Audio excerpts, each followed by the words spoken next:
Hi everyone! Ako po si Cara David. Welcome back to my channel. Ito si Lemon.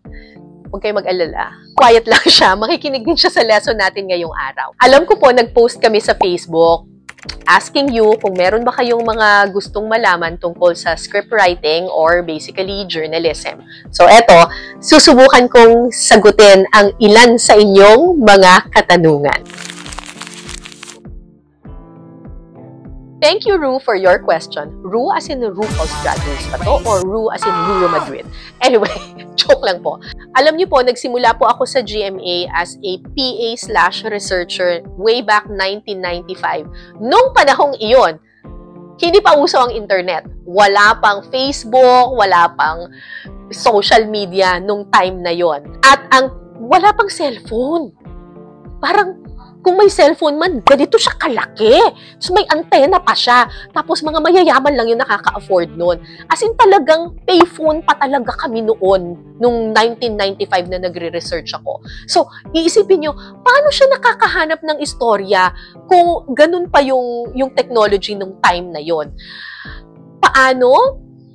Ano lang talaga? Resourcefulness. So, nagpupunta ako sa library. Nagbabasa ako ng maraming dyaryo, araw-araw, lahat ng tabloid, lahat ng broadsheets, binabasa ko yan isa-isa, tapos minamarkahan ko. Tapos, ito pa, nagko-commute ako. Kahit na meron akong kotse nung panahong iyon, hindi ko masyadong ginagamit yung kotse ko. Kasi ang ginagawa ko, sumasakay ako ng jeep, sumasakay talaga ako ng tricycle, sumasakay ako ng bus, nakikipag-usap ako dun sa mga tao, or alam mo yun, nagmamatsyag ka lang kasi habang nagko-commute ka, nakikita mo talaga yung actual na eksena doon sa kalsada. May lalabas at lalabas na mga istorya dyan. Sobrang, nung walang social media, talagang you just really need to be very, very resourceful. Paano namin kinukuha yung mga storya namin sa bundok, paano namin sila kinakausap, ganito ginagawa namin. Hahanapin ko yung sari-sari store na merong service ng payphone. Tapos kakaibiganin ko yung tindera doon, tapos sasabihin ko, ate, may kilala ka ba diyang teacher na naglalakad araw-araw, ganyan. Ay, oo, si Teacher Sally, ganito, ganyan yan. Ganon. Kung napanood ninyo yung docu ko Naggamu-Gamu sa Dilim, alam nyo ba na ni-research ko yan nang wala pang internet, wala pa akong cellphone nung panahong iyon. Payphone lang talaga ito. May nagsulat sa akin, as in handwritten letter, pinadala sa akin, snail mail. Tapos nabasa ko, isa daw siyang teacher, ito raw yung telephone number ng sari-sari store na pwede siyang makontak. Pero bumababa lang daw siya tuwing Saturday ng ganitong oras. So, tumawag ako dun sa tindera, te, friends na tayo, ganyan.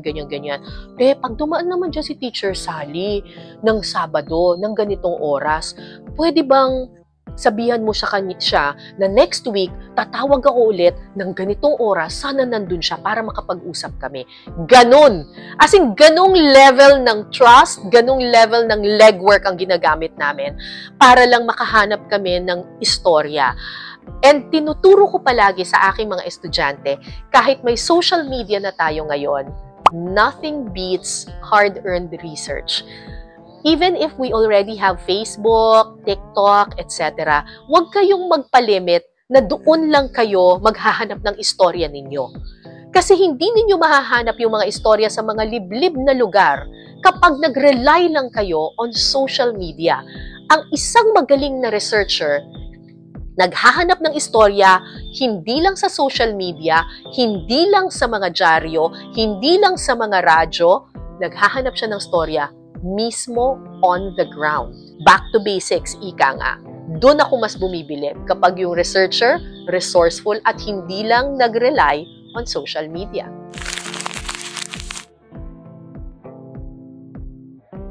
Hi Kirby! Thank you for your question. How do I deal with writer's block? Yes! I always have writer's block! Tuwing nagsusulat ako ng script pa lang, ganon. Ang ginagawa ko ay I keep myself busy. Magtatry ako magsulat. Pag wala pa ring lumalabas, ang gagawin ko, tatakbo ako. Magja-jogging ako muna para lang ma-clear yung utak ko. Tapos hopefully, habang nagja-jogging ako, may pumapasok na idea. Maliligo ako. Kasi habang naliligo ako, tapos relax ako, minsan may pumapasok na idea. Magluluto ako. Kasi habang nagluluto ako, nare-relax ako, tapos may pumapasok na idea. Or pupunta ako sa isang lugar, magdadrive ako, tapos minsan habang nagdadrive ako, oh, may idea! Titigil ko, ilalagay ko sa side yung kotse, tapos ako agad, magsusulat ka agad ako. Anong lesson dito? Sometimes, yung ideas, lumalabas siya when our mind is relaxed and at peace. Baka masyado mong sinistress yung sarili mo about writing the script, kaya nakakaroon ka ng writer's block. So, subukan mong explore the world and relax your mind. Baka in the course of relaxing or exercising ay may makuha kang ideas in your head. Pero kung meron akong isang magandang tip talaga sa lahat ng writers dyan para maiwasan nyo ang writer's block. Hindi yung kapag may writer's block ka na, para maiwasan ninyo yung writer's block. Gumawa kayo ng outline. Gumawa po kayo ng outline. Maniwala po kayo sa akin. Pagkatapos po ninyong i-shoot yung inyong mga istorya, isulat nyo na po kung ano yung mga pinakamagagandang eksena doon sa na-shoot ninyo. Tapos gumawa na po kayo ng rough outline. Kahit na sa phone mo lang siya isulat, just a rough outline. Tapos kapag magsusulat ka na, pwede mong balikan yung outline na yon and hopefully may mag-pop out na mga ideas from that outline that you wrote. Hi Emilia, hindi ko masyadong alam kung anong ibig sabihin mo ng bad practice of journalism or bad practices in the media.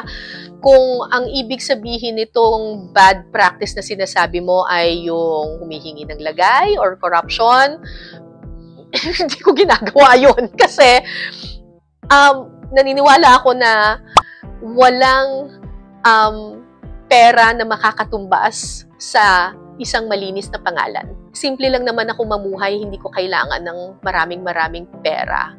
Pero mas mahalaga sa akin yung malinis na pangalan. So kahit na limpak-limpak na pera pa yan, hindi ko yan tatanggapin in exchange for my credibility and my family's good name. So kung yun yung bad practice ng journalism na sinasabi mo, hindi ko ginagawa yun. Kung ano pa bang bad practice ang sinasabi mo, yung false information, pagkakalat ng false information on social media right now, palagi kong sinasabi na the best weapon against false information or fake news is honest-to-goodness journalism. Kung napopollute na ng false information or disinformation ang isang platform, ang social media, then ipollute naman natin ito with the truth. Diba? Social media is just a platform. Kung pwedeng magpakalat dito ng fake news, kaya rin nating magpakalat ng katotohanan dito para malabanan natin ang kasinungalingan.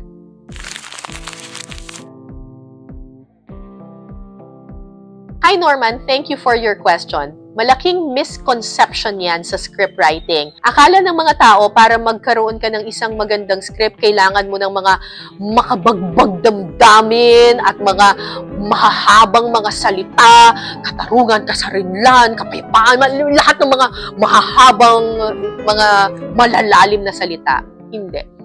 Hindi totoo yan. Akala rin ng mga tao, ang magandang script ay kailangan may rhyming, na kailangan laging nagtutugma sila, nagra-rhyme sila sa isa't isa. Hindi rin. Kasi, minsan lumalabas na pilit. Yes, maganda sa pandinig yung rhyme, pero pag pilit siya, it's cringy. Ano ang isang magandang script? Ang magandang script ay authentic. Totoo. Maikli yung mga pangungusap, direct to the point, walang masyadong paligoy-ligoy. Kung ano yung istorya, yun lang yung ilalahad mo. Say it in the most natural way possible. Kung ano yung naiintindihan mo, ano yung naiintindihan ng audience mo, at ano yung mensahe ng case study mo. Ang susi sa isang magandang script ay isang magandang storya. Kahit gaano kaganda ang mga salita. Kung pangit yung storya, pangit yung topic, sorry, hindi mo yan mairaraos. Pero kapag maganda yung storya, kahit hindi pa maganda yung words, kahit na hindi napakasimple lang ng mga salita, kahit napaka-natural lang ng mga salita, even if it's just conversational, it's not lyrical or makabagbag damdamin, tatago sa puso yan. So, pagandahan ito ng storya, hindi pagandahan ng mga salita. Maraming salamat po sa inyong mga katanungan. Sorry po hindi namin na-accommodate lahat ng inyong mga tanong. Pero promise ko po in the coming weeks, baka mag-call out po kami ulit and mag-type in na lang po kayo ng inyong mga comments and questions para sa akin. Follow nyo na lang po yung aking social media accounts sa Instagram, sa TikTok, sa Facebook, at saka sa YouTube para sa iba pang mga lessons. Maraming salamat po sa inyong pakikinig. Ako po si Cara David. Happy writing at ingat po kayo palagi.